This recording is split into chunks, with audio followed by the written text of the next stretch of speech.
empezar yo, porque cuando se pone el PowerPoint os dejaré de ver, al menos ahora que os estoy viendo a algunos de vosotros, algunas de vosotras, que me digáis cuál, alguna cosa que os gustaría que en esta hora, ¿no? Os explicara, os compartiera, ¿no?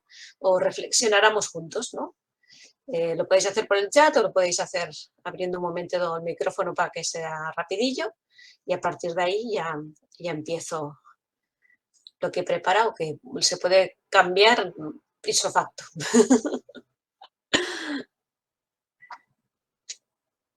Pero necesito de vuestra participación, claro. Si no...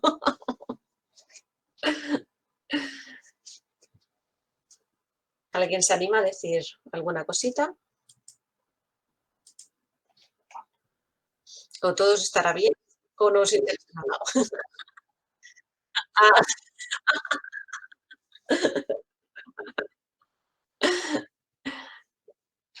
bueno, pues arranco y si hay alguna cosa, cualquier cosa, me paráis, ¿eh? Que si no... Bien, quería empezar con esta canción. Yo no sé si habéis oído la melodía, o sea, la estrofa, el estribillo que se iba repitiendo.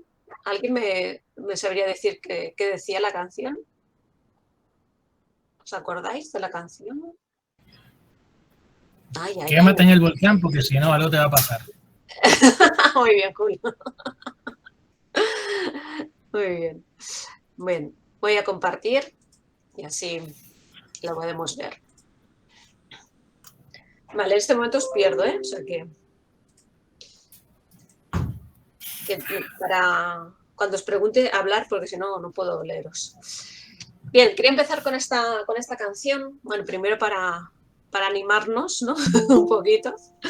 Es una canción que nos recuerda la resiliencia porque dice eso, ¿no? Cuando caminas sobre la lava, cuando te encuentras la puerta cerrada, cuando ¿no? cada momento de encrucijada y sin dirección, quiero que sepas que cada lágrima de tus ojos ha forjado perlas preciosas dentro de tu corazón. Y esta es la frase con la que yo me quedo. ¿Vosotros sabéis cómo se crean las perlas? ¿Alguien ya conoce esta historia de cómo se crean las perlas? Sí, sí. La creación de una perla es una gran metáfora sobre la resiliencia, ¿no? Una perla, sí, seguro que ya lo sabéis, ¿eh?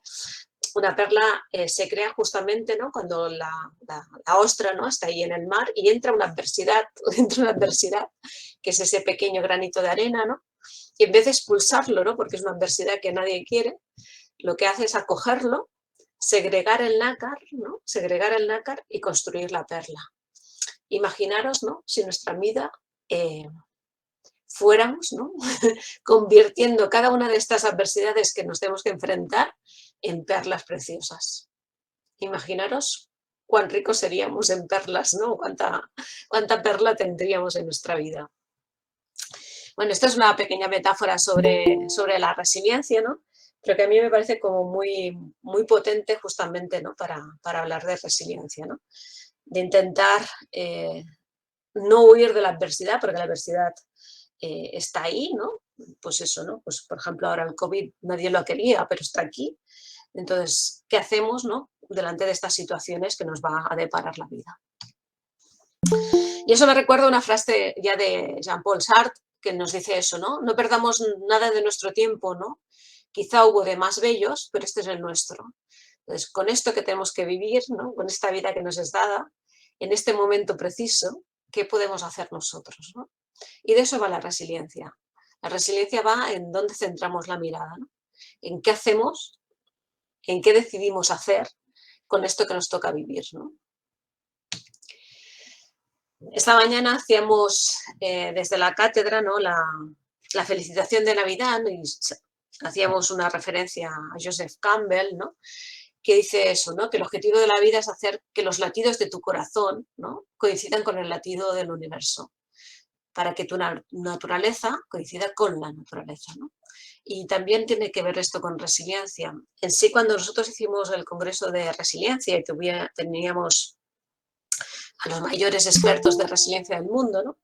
Les decíamos, sí, muchas definiciones de resiliencia, pero si lo tuviéramos que resumir, ¿Cómo resumiríamos, ¿no? ¿Qué es esto de la resiliencia? Y muchos de ellos nos dijeron, la resiliencia es un sí a la vida, ¿no? Es ese sí a la vida, es acogerse a la vida, ¿no? Es esas ganas infinitas, ¿no? De estar ahí, ¿no? De seguir ahí.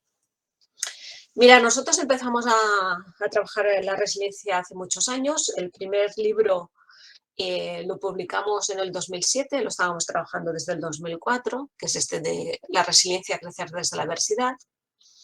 En el 2019, antes de la pandemia, habíamos escrito sobre los patitos feos y los cisnes negros y aquí hacíamos una relación entre resiliencia y neurociencia, ¿no? Todo lo que tienen en común estas dos disciplinas.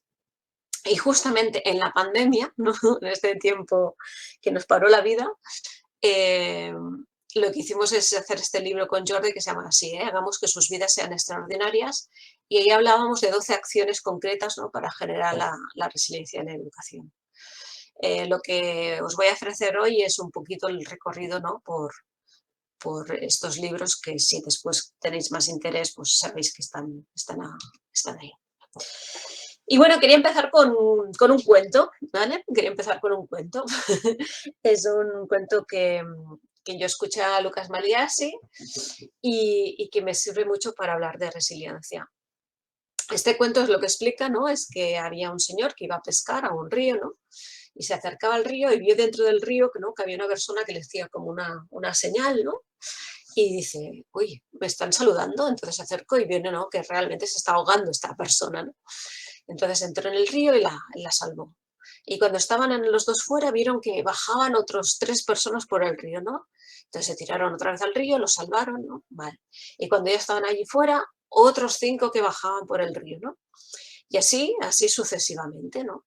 Tanta gente estuvo allí que ya casi se profesionalizaron, ¿no? Los más fuertes entraban en el río para salvar a la gente, los que sabían de primeros auxilios auxiliaban justo fuera, ¿no?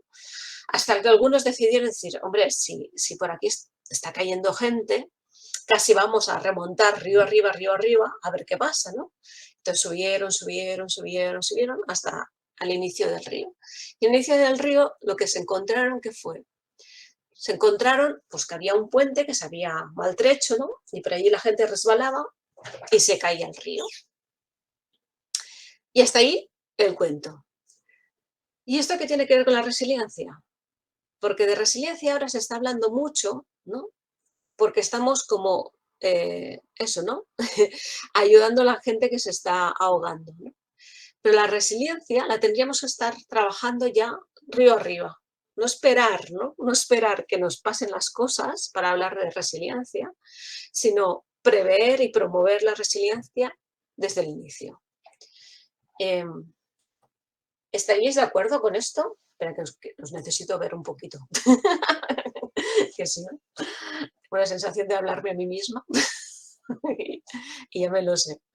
¿Estaríais de acuerdo que la resiliencia se debe empezar a trabajar muy pronto o no esperar que pasen las cosas para trabajar la resiliencia? ¿Sí? Fijaros, tenemos que trabajarla tan pronto, tan pronto, tan pronto como trabajarla en el vientre materno.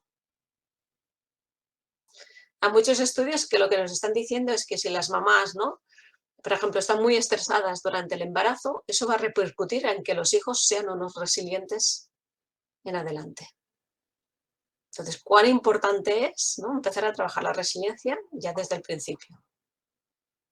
Una de las preguntas que casi siempre se hacen, ¿no? Es cuánto de genético, ¿no? O de educativo tiene la resiliencia, ¿no? Cuánto lo tiene, nos viene por genética y estamos ya determinados genéticamente, o cuánto, ¿no? Lo podemos moldear justamente, ¿no? Gracias a la educación, gracias al contexto, gracias al entorno.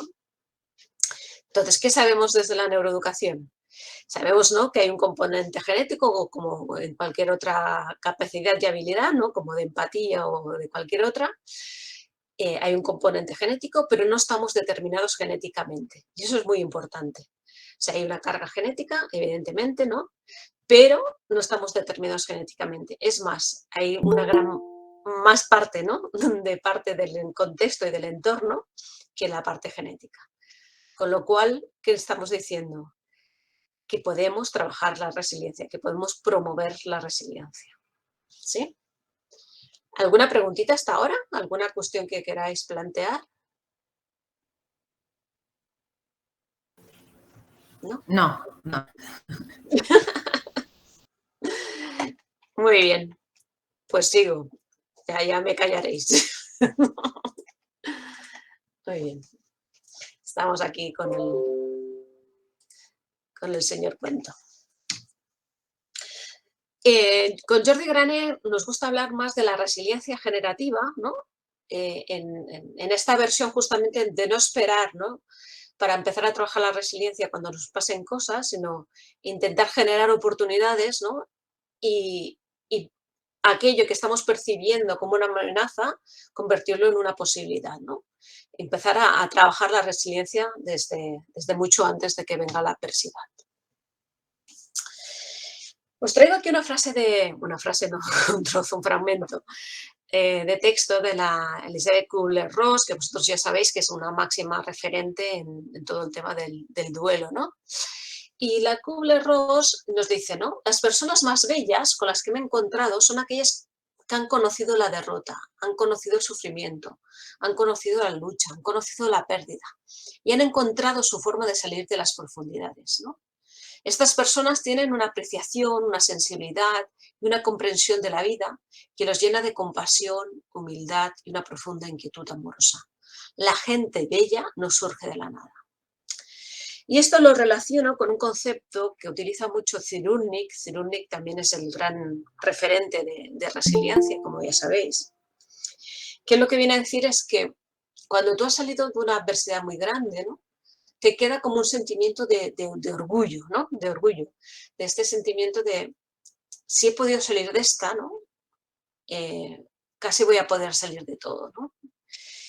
Y después las personas, ¿no? Que han estado muy cerca de la muerte, son las personas que también saben apreciar mucho más la vida, ¿no? Y eso también les da ese toque de diferencia, ¿no? Yo no sé si conocéis o vosotros mismos, ¿no? Habéis tenido unas experiencias, ¿no? Como muy fuertes, como muy tremendas, ¿no? Y realmente, ¿no? Os habéis asido más a la vida, ¿no? Y habéis priorizado, ¿no? Priorizado lo que es importante en la vida y lo que no es importante en la vida, ¿no? Por ejemplo, espera que así os veo otra vez. El grupo con el cual hemos empezado la canción, ¿no? Es un matrimonio, bueno, había más gente evidentemente en el equipo, ¿eh? Pero el cantante y la chica que salía, ¿no? Son un matrimonio. A estos chicos yo los conocí hace unos años, ¿no? Y estábamos organizando un evento en el País Vasco, en Bilbao, sobre resiliencia, ¿no? Y dijeron, oye, pues, ¿conoces algún grupo y tal para atraer? Y digo, hombre, pues esta gente es maravillosa porque son educadores sociales y tienen esta vertiente, ¿no? Comprometida y las letras de sus canciones, muchas de ellas hacen referencia a la resiliencia. Total, que yo hablo con Miguel, que es el cantante, y le digo, mira, Miguel, que nos gustaría que vinierais y cantarais unas canciones para este congreso y tal. Y me dice, mira, nos va a ir muy bien porque hace 2 meses que se nos ha muerto nuestro hijo pequeño. Claro, ¿cómo puedes hablar de resiliencia? ¿Cómo puedes invitarles a cantar, ¿no? Ante una situación tan trágica, ¿no? Como es la muerte de un hijo, ¿no? Y de un hijo muy pequeño. ¿Cómo ellos habían hecho su proceso de duelo y cómo ellos tejieron la resiliencia? Claro, pues ellos son cantantes. Entonces, una manera de renarrar su historia, ¿no? De tejer esa resiliencia, lo hicieron a través de una canción. Claro, esa canción no se hizo en ese momento. Esa canción necesitó casi 2 años para poder hablar en primera persona de esta situación, ¿no? Pero es el lenguaje que ellos escogieron porque es su lenguaje. Cuando nosotros tejemos la resiliencia lo hacemos con un lenguaje emocional, con el que es más fácil o más cercano a nosotros, ¿no? Pues si la gente escribe, pues escribirá, si la gente pinta, pintará, o si la gente teje, tejerá, o si la gente, yo qué sé, hace deporte, pues a través del deporte podrá también promover su resiliencia, ¿no? Necesitamos poder renarrar eso que nos pasó, ¿no? Para dotarle de un sentido, ¿no? Después ya lo hablaremos con un poco más de calma. Muy bien. Aquí la señorita con el arroz, que sí. Bien, como Mauricio hacía referencia justamente, ¿no?, a la contraportada del libro de Tinguenar, he visto así como en la obligación también de situar a Tinguenar en las palabras de hoy, ¿no? Tinguenar, yo no sé hasta qué punto os habéis leído el libro, hasta qué punto ya sabéis la historia, ¿no? Eh, pero sí que vale la pena explicarla para situar, ¿no?, una situación como muy, muy, muy adversa y poder explicar desde ahí la resiliencia, ¿no? Tinguenar es este niño que tenéis aquí. Bueno, ahora ya, ya no es tan niño, evidentemente, ¿no? Es un niño que pasa, ¿no?, por una situación de vida que le llega a decir estas palabras, ¿no?, que rescató Mauricio para la promoción de este evento, ¿no? Dice: el hombre es libre de alterar por completo su destino para lo mejor o para lo peor. Dice: yo, hijo de alcohólico, niño abandonado, he hecho errar el golpe a la fatalidad, he hecho mentir a la genética y ese es mi orgullo, ¿no? Decíamos que la resiliencia tiene un componente genético, pero no estamos determinados genéticamente. Tinguenar es un niño que es abandonado por su madre, lo ata a un poste de electricidad y lo abandona, que es vuelto a rescatar, que es llevado con su padre. Su padre es un señor inmenso que la manera de comunicarse es pecándole, ¿no? Que tiene otras relaciones con otras mujeres y el día de los 5 años de Tinguenar le da una paliza tan grande que estará 2 años hospitalizado por los huesos que le rompe. O sea, imaginaos la situación. Que a los 9 años él dice: sufro tanto, soy tan inútil que he intentado suicidarme y no puedo, ¿no? No sé ni suicidarme. Que huye, ¿no? Huye y se va a París con 15 años y con 15 años es violado, ¿no? Dice: si tenía una brizna de esperanza en el género humano, lo acabo de perder, ¿no? Entonces, como una situación de una persona que ha pasado por todo y mucho más, no os voy a relatar todo el libro, si no pierde toda la esencia, ¿no? Como una persona que pasa una situación tan adversa, puede dar un giro de 180 grados. ¿Qué elementos pueden haber ahí? ¿Qué elementos creéis que pueden estar jugando para que esa persona pueda ser resiliente? A ver qué me decís por el chat. Ahora sí que os puedo leer porque estoy sin presentación. Y así me ayudáis. Si ya sabéis la Acá, historia, ya lo sabéis. Dime. sí, acá Ana. Yo creo que es casi un milagro. Es bien difícil que una persona que haya pasado por tanto sufrimiento como pasó él pueda salir eventualmente adelante. Y después de sentirse sobre todo tan inútil y sin amor, es sumamente difícil. ¿Y cómo lo consiguió? Porque lo consiguió. Amarse por encima de las circunstancias, muy bien. ¿Y cómo uno se llega a amar? Crear vínculos y esperanza, amor por la vida, ¿no? O el temor a la muerte. Él, por ejemplo, yo lo tuve en el congreso de resiliencia y él me dijo: cuando quieras puedes venir a mi casa. Él lo que hace es acoger a las personas que lo necesitan. Él vive al lado de Lourdes y tiene una casa y acoge a las personas que necesitan, ¿no?, encontrar un hogar. Y él me dijo: no, tú cuando quieras vienes, ¿no? Y digo: hombre, yo si vengo con mis estudiantes, ¿no?, para que conozcan esta situación. Y cuando fuimos, yo a mis estudiantes les puse 2 condiciones: una, que se leyeran el libro, o sea, que supieran a dónde íbamos, y segundo, que estuvieran dispuestos a ser tocados. Y ser tocados significa, no, evidentemente no, no tocar así, ¿no?, sino que les iba a impactar, ¿no?, a cada uno de ellos. Y realmente cada uno de los estudiantes, cada uno, hizo un proceso muy, muy, muy bestia, ¿no? Entonces, cosas que nos decía Tinguenar cuando estuvimos en su casa, ¿no? Pues nos decía, dice: yo soy un ladrón de amor. Y un ladrón de amor significa que como él no había tenido ese modelaje, ¿no?, de relación padre-hijo, ¿no?, lo que hacía era espiar a los padres y a los hijos cómo se relacionaban por la calle, ¿no?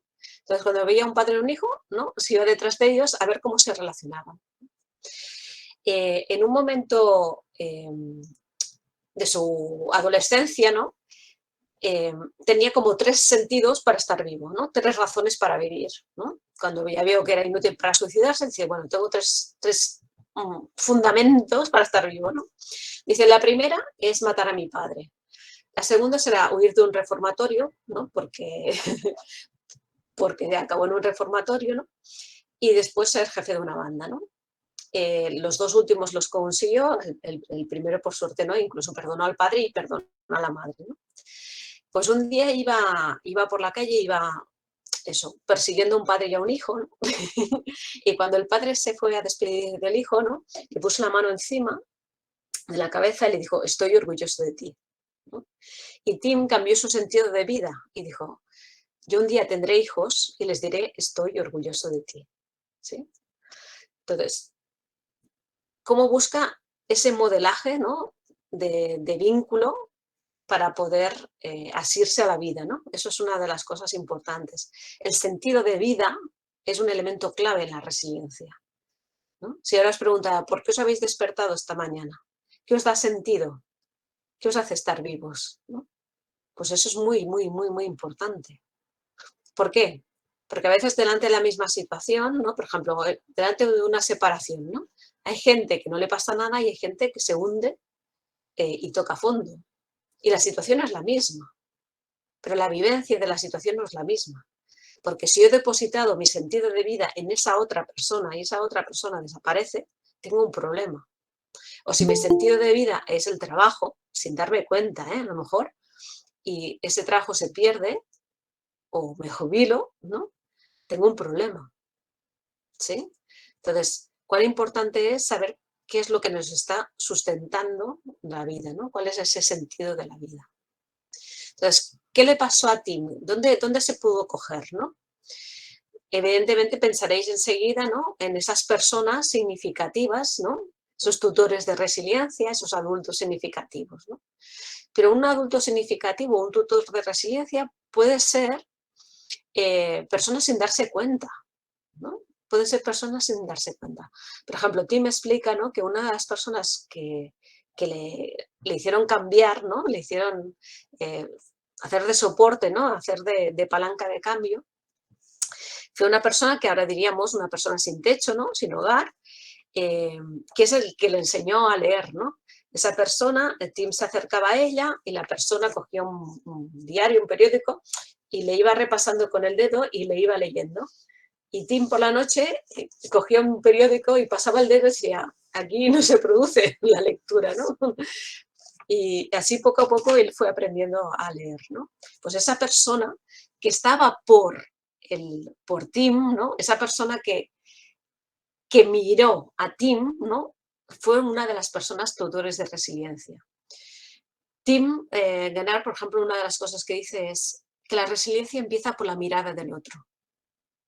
Todo el mundo tiene que ser reconocido, todo el mundo necesitamos afecto, todo el mundo necesitamos que alguien nos vea. Muchas veces las personas sin techo, lo que es una de las cosas que más se quejan, ¿no?, o que más reclaman es, pasamos a ser cosas, o sea, no nos miráis a la cara, no nos miráis a la cara, ¿no? Pasáis por nuestro lado y no nos miráis, ¿no? Nos deshumanizáis, ¿no? Entonces, la resiliencia empieza cuando miramos al otro como un legítimo otro, cuando lo reconocemos, ¿no? Entonces, es muy importante cómo miramos a las personas y cómo se han de sentir reconocidas, ¿no?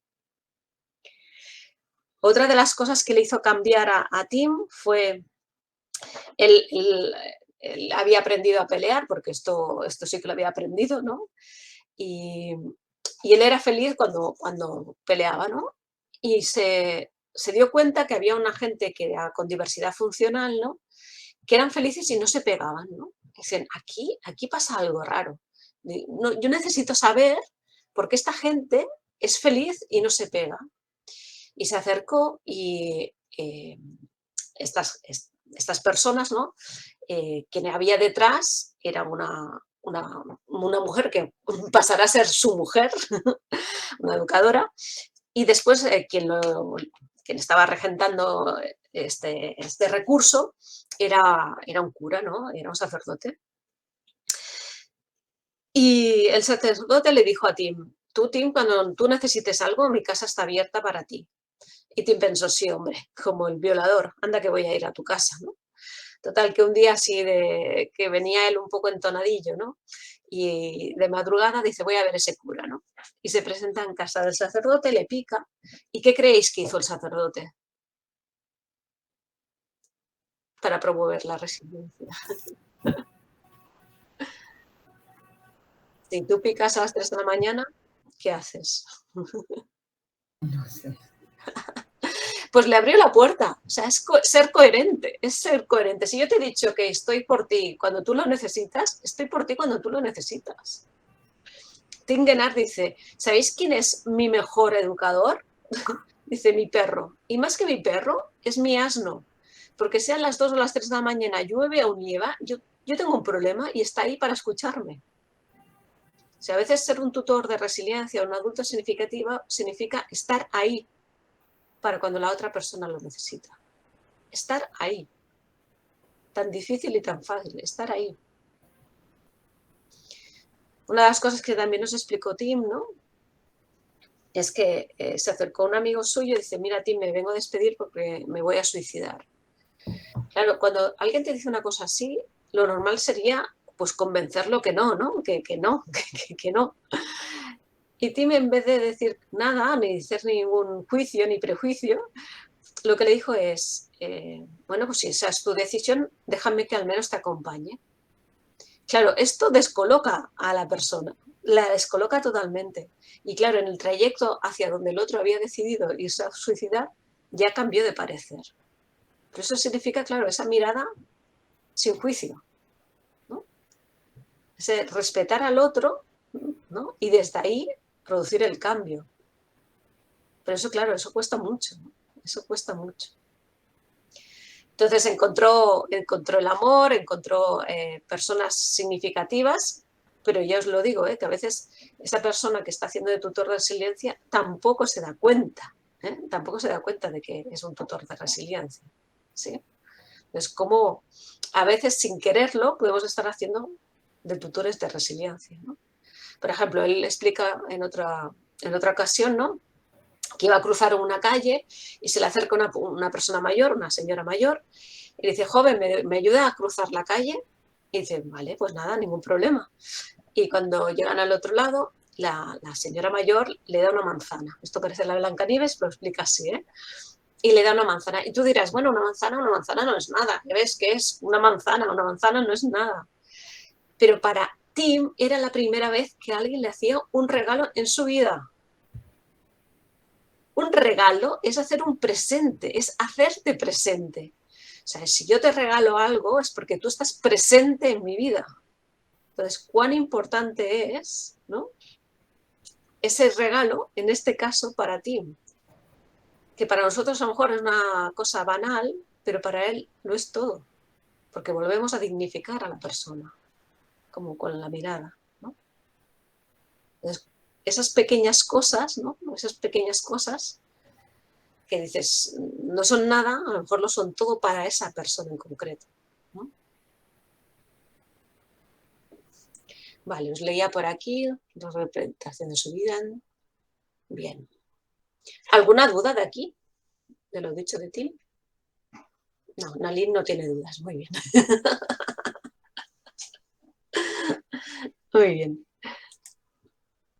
Pues avanzamos un poquito más.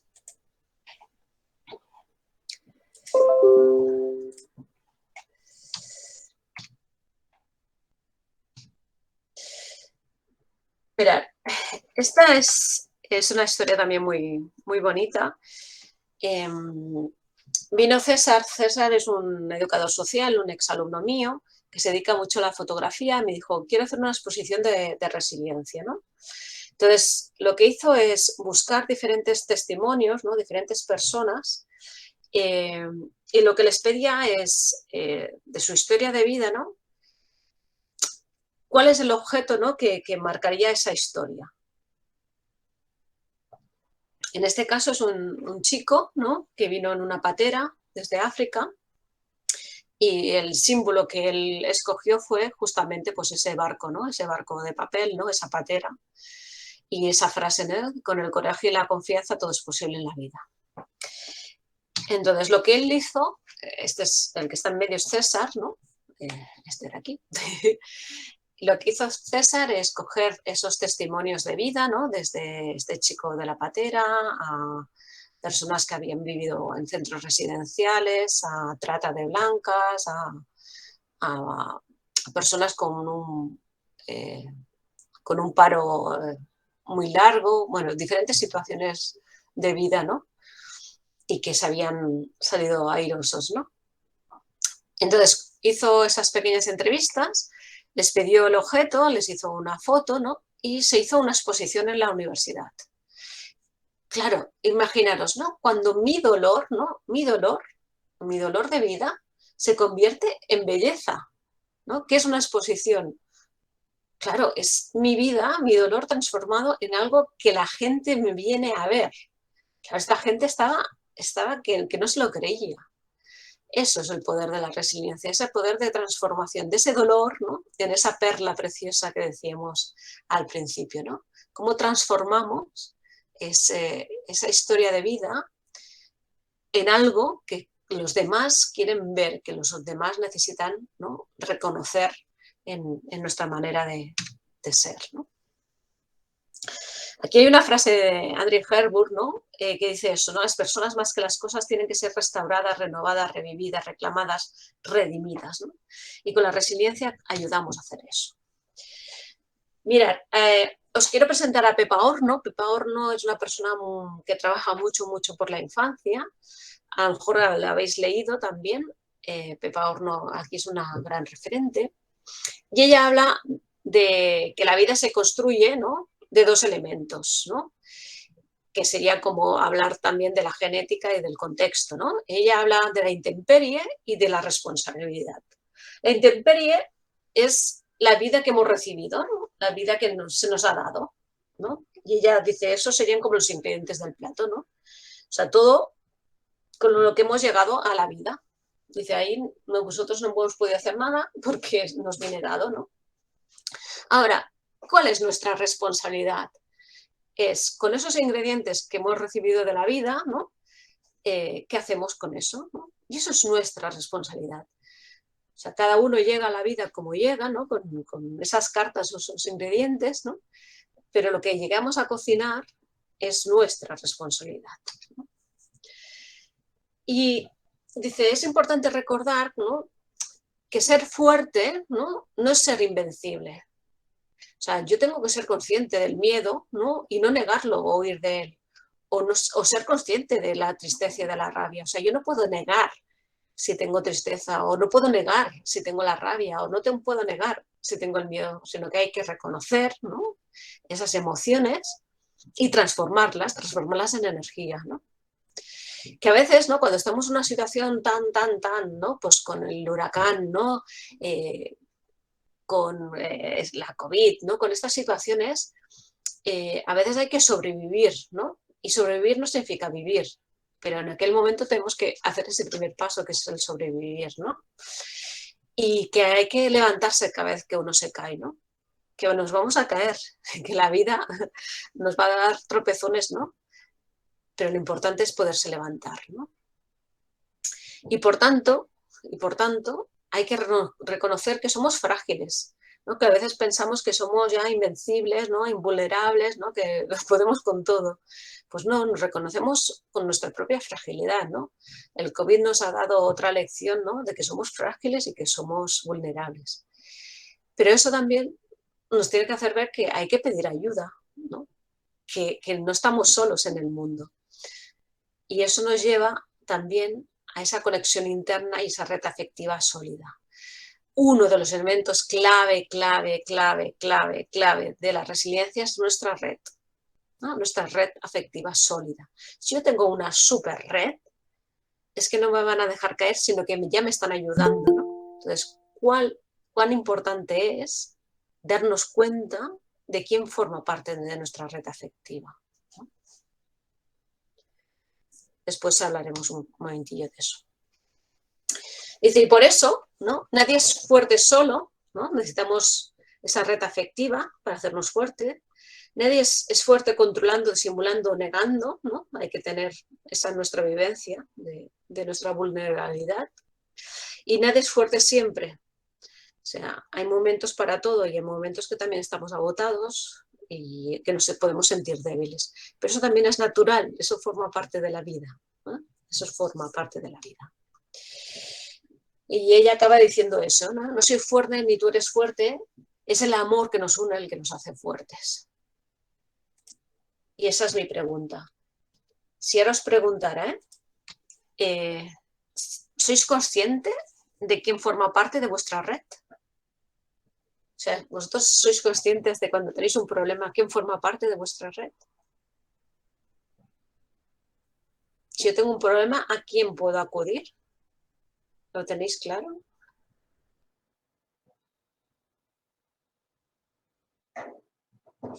Porque esto es básico, ¿no? Saber quién forma parte de mi red. Por ejemplo, yo tengo claro que Mauricio forma parte de mi red. No sé si él era consciente de eso. ¿Sí? Saber quién, cuando tú tienes un problema, sabes que hay gente que va a estar ahí incondicionalmente.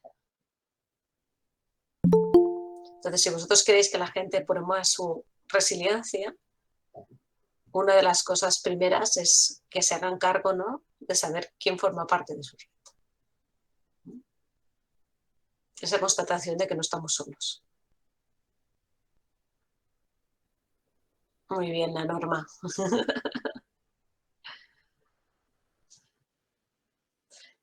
Cuando a Boris Cyrulnik le pregunta, ¿no?, qué es lo imprescindible para la resiliencia, ¿no?, él dice un otro, ¿no?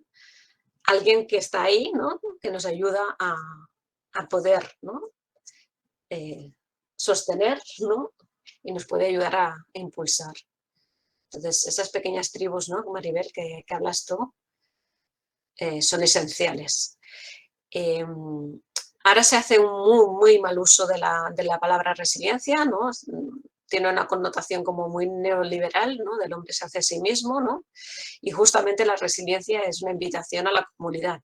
La resiliencia sin comunidad no se entiende, sin el otro no se entiende, ¿no? Entonces, que no nos hagan un mal uso del concepto de resiliencia porque es muy potente.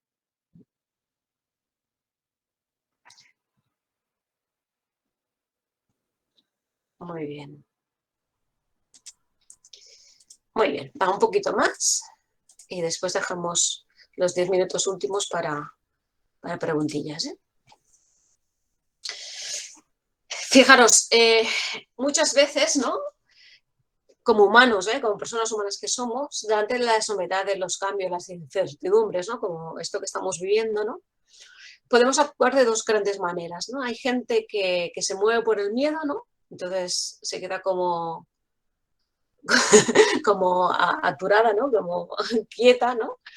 O hay gente que se mueve justamente por la curiosidad, o sea, ante esa situación, ¿no?, pues, bueno, ¿y ahora de esto qué voy a aprender? ¿Ahora de esto, no? ¿Qué puedo sacar? ¿Ahora de esto, no? Claro, es muy diferente, ¿no?, si como personas nos movemos desde el miedo o si nos movemos desde la curiosidad, porque la situación es la misma, pero lo que yo hago con esa situación es muy diferente. Por ejemplo, cuando estuvimos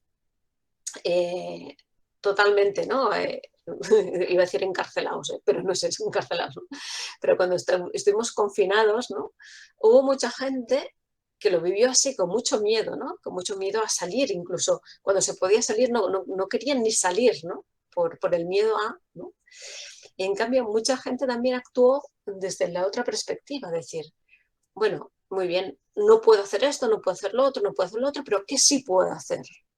Y puedo hacer, pues mira, pues ahora vamos a jugar juntos o vamos a cocinar juntos o me voy a dedicar a priorizar, ¿no?, cosas importantes de la vida o voy a decorar la casa, ¿no?, de una manera diferente o ordenarla, ¿no?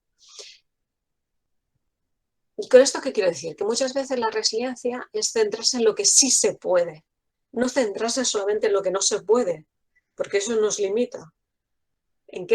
¿Dónde nos quedamos, ¿no? En lo que sí o lo que no. Delante de esa misma situación, hemos dicho, ¿no? De la incertidumbre, y nuestra responsabilidad, ¿cuál es? Pues decidir, ¿no? A partir de ahí, ¿qué quiero hacer con eso? ¿Cómo quiero vivir esa situación, ¿no?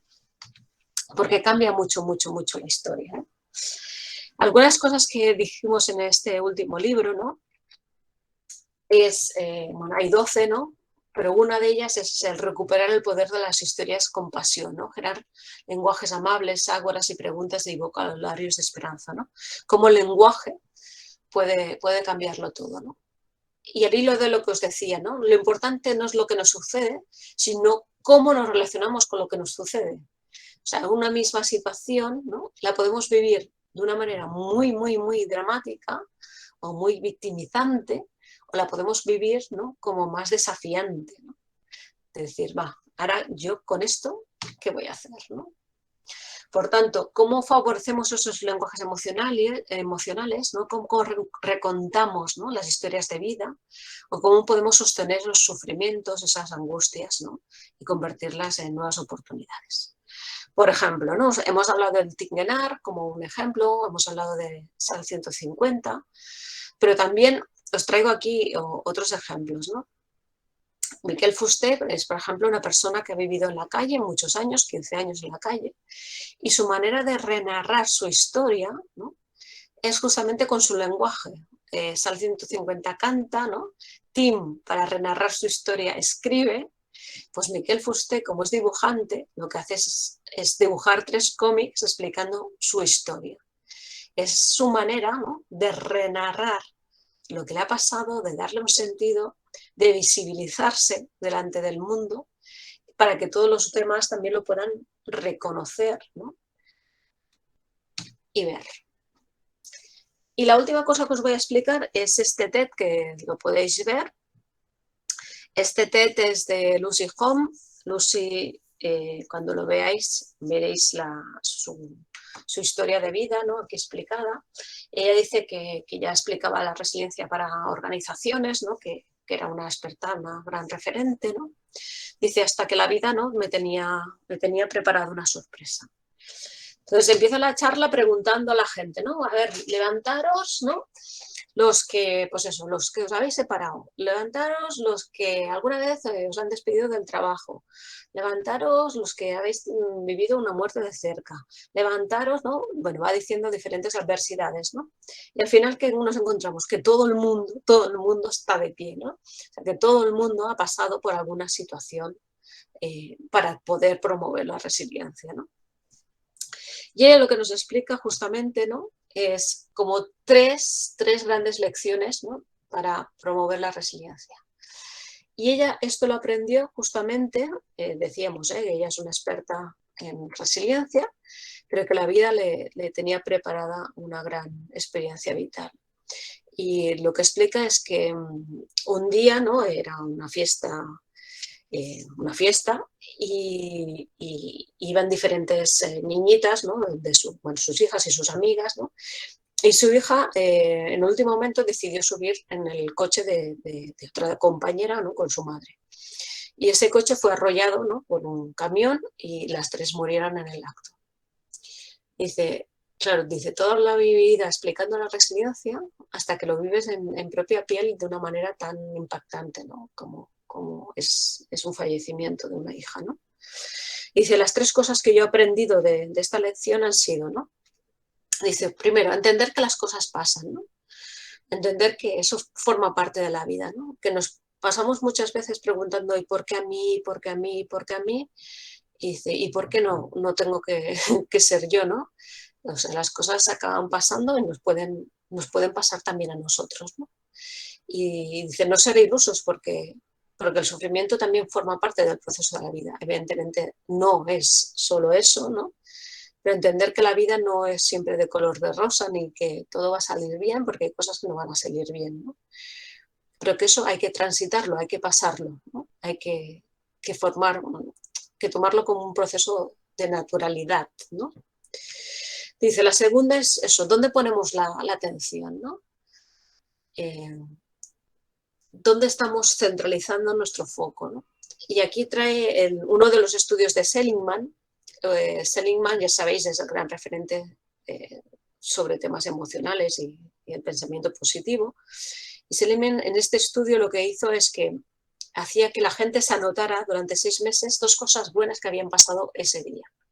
Y con solo pensar, ¿no? Con solo hacer ese ejercicio, de dónde ponemos la atención, ¿no? Durante 6 meses de 2 cosas que nos pasan buenas cada día, que durante el día nos pasan millones de cosas buenas, porque si nos hemos levantado y es una cosa buena, si hemos podido desayunar y es una cosa buena, si hemos podido saludar a alguien amablemente y es una cosa buena, ¿no? O sea, si empezamos a repasar, nos han pasado muchas cosas buenas durante el día, ¿no? Pues las personas que hacían este ejercicio demostraron eso, pues que tenían menos depresión, ¿no? Tenían una tendencia a aceptar mucho más lo bueno, ¿no? Bueno, toda una serie de cosas ricas, ¿no? Para el ser humano. Y la tercera cosa, ¿no? La tercera propuesta que nos dice Lucy es hacernos la pregunta, ¿no? ¿Lo que estoy haciendo me está ayudando o me está haciendo daño? Dice ella, ¿no? Por ejemplo, me dedicaba a ver las fotos de mi hija, ¿no? Ver las fotos de mi hija en ese momento me ayudaba o me hacía daño. Porque hay un momento para todo, ¿no? Si yo me quedo anclada en el victimismo, a lo mejor eso no me está ayudando. O a lo mejor en ese momento sí que necesito ver esas fotos, ¿no? Para poder agradecer, ¿no? Por ejemplo, pues todos los años vividos o poder agradecer la oportunidad de haberlo vivido, ¿no? Entonces, cuán importante es, ¿no? Esos 3 pasos, según Lucy, ¿no? Entender que las cosas pasan, dónde estamos poniendo la atención, ¿no? Y hacerse una pregunta. Bueno, pues yo creo que de teoría llegamos hasta aquí y vemos a ver qué preguntas os hacéis vosotros también o qué puntos queréis que ampliemos o que toquemos.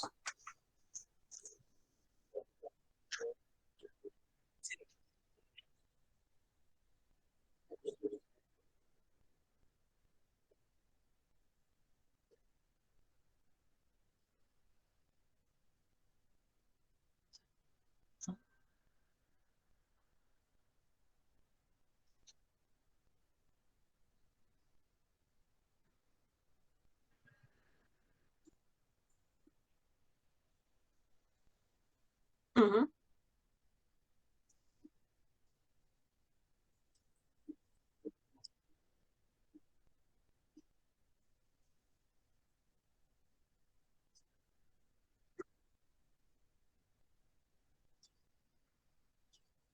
Uh -huh.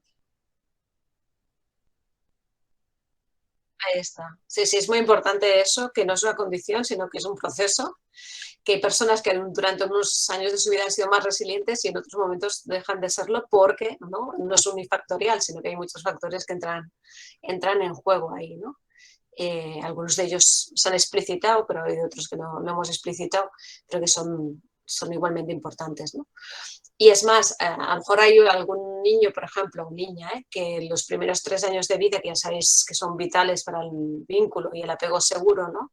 No lo han podido tener y eso les va a dificultar ser resiliente, pero eso no significa que no dejen de ser resilientes, que se puede llegar a trabajar. Lo van a tener más complicado, pero no es imposible, ¿no? Sabemos de la plasticidad cerebral, sabemos de la epigenética y ahí tenemos muchas fuentes de esperanza. Sí, la parte mental influye muchísimo, ¿no? Dependiendo de cada individuo. Claro, sí, sí, sí.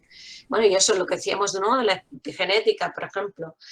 Una de las cosas que se ha demostrado es si yo tengo un contexto, ¿no? Un contexto de esa tribu que decíais por aquí, ¿eh?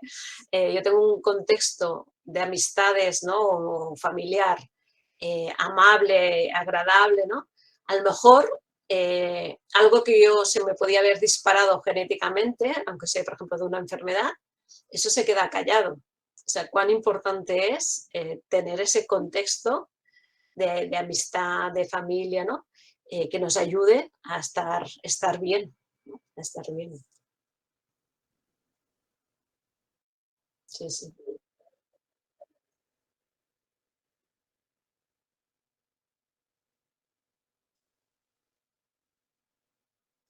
Claro.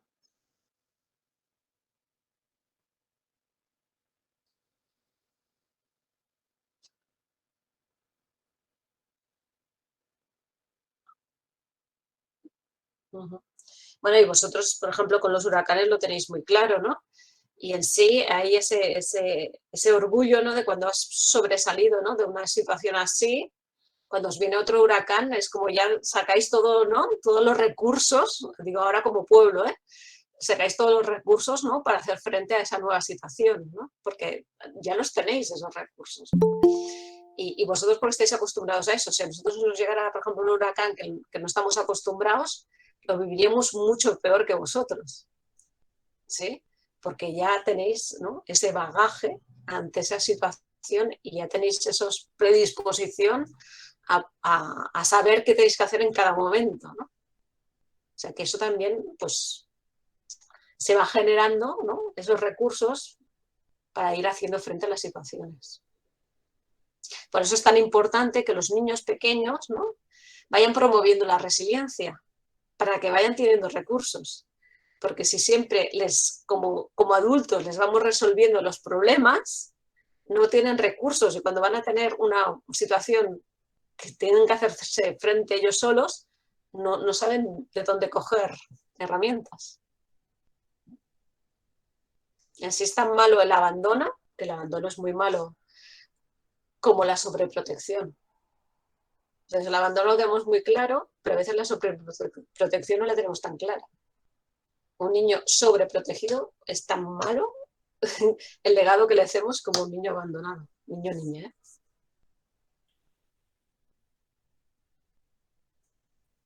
Sí, la resiliencia puede volverse colectiva, o sea, la resiliencia no es un atributo personal, podemos hablar eso de pueblos resilientes, podemos hablar de familias resilientes o escuelas resilientes, o sea, no es una cuestión solamente individual ni mucho menos.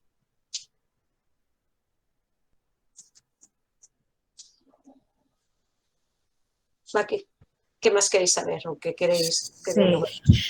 Ajá, Ana por acá. Comparándolo algo con lo de la cocina, que era con lo que lo comparaban antes. Sí. ¿Verdad? Mi punto de vista, a veces tenemos pocos ingredientes para hacer una receta o no tenemos todos los ingredientes, sin embargo podemos hacer la receta. Claro. Hay otros que teniendo muchos ingredientes no saben cómo comenzar a hacer ninguna receta. Ahí está, muy bien. Creo que el entrenamiento y lo que nos enseñaste de cómo trabajarlo sería muy útil porque nos permite salir adelante y aprender. Ahora también cuando dices, si a nosotros nos viniera un huracán, no sabríamos cómo trabajar. Claro. Eso se compararía quizá con haber hecho siempre la receta y de pronto no tener los ingredientes, porque siempre los tuvimos y de pronto no los tenemos. Entonces, ahora, ¿cómo vamos a trabajar con esto? Creo que es bien diferente de persona a persona cómo se trabaja la resiliencia. No todo el mundo, creo que todo el mundo puede desarrollar la capacidad, pero todo el mundo no la tiene de manera inmediata. No, eso está claro, inmediato no lo tenemos, pero que la podemos desarrollar seguro. Y la metáfora que has dicho es muy buena, sí, sí. Uno de los elementos claves para la resiliencia, o sea, decís, bueno, ¿por dónde empezamos? Pues empezamos por una cosa que siempre se nos olvida y es muy, muy, muy importante, que es el humor. ¿Cómo estáis de humor? ¿Cuánto hace que no habéis reído? El humor es básico para la resiliencia, ¿no?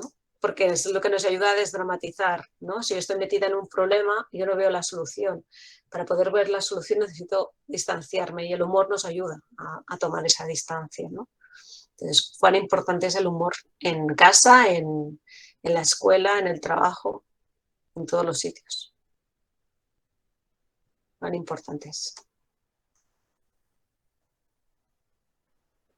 ¿Alguna cuestión que...? Mucho, sí, bueno, pero mucho de nuestros chicos han experimentado un poco la resiliencia con el tema de la pandemia.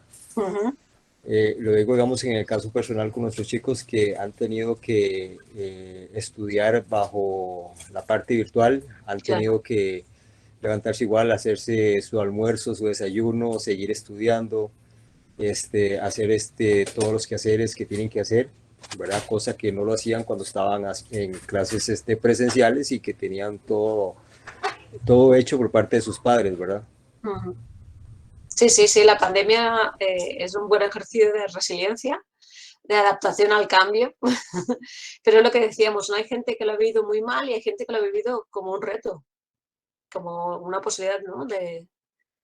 O incluso de decir, no, en educación nunca se puede hacer de esta manera y al final lo hemos hecho, ¿no? Que también a veces lo imposible se convierte en posible por necesidad, no por otra cosa. Pero es como vivimos, ¿no? Esa situación y dónde focalizamos. Es que es muy importante donde ponemos la atención. Muy importante. Muy bien. Nicole con el ejemplo del bailar, sí.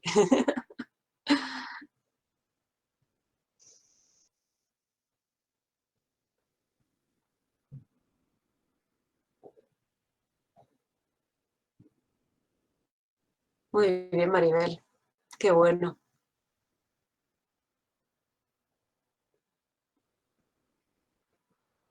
Muy bien. ¿Alguna preguntita más? Que nos quedan 2 minutos. ¿Te parece el día 31? La cuenta atrás.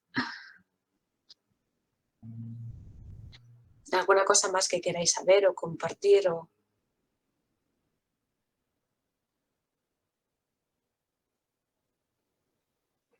Uno de los elementos clave, como habéis podido deducir también, hemos dicho que el humor es muy importante, la introspección también es muy importante, ¿no? O sea, esa mirada, ¿no? Para adentro para decir, ¿qué quiero hacer yo con mi vida? ¿No? ¿Cómo quiero vivirla? ¿No? ¿Cómo decido vivirla? Y eso también es muy importante. Que la pandemia también nos trajo ese momento de introspección, ¿no? Para poder priorizar, para decidir qué queríamos hacer con nuestra vida. Totalmente.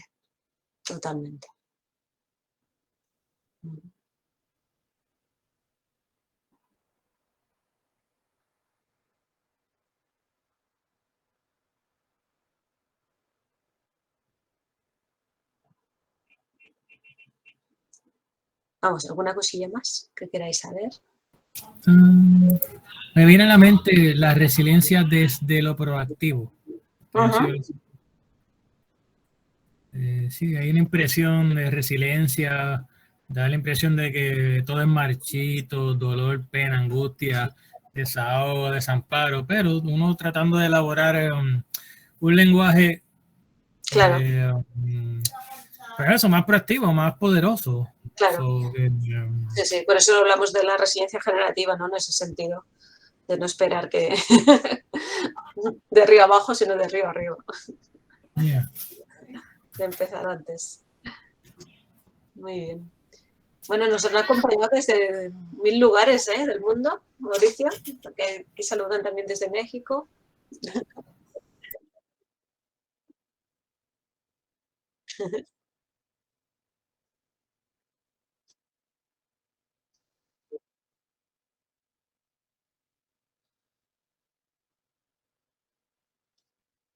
Igualmente.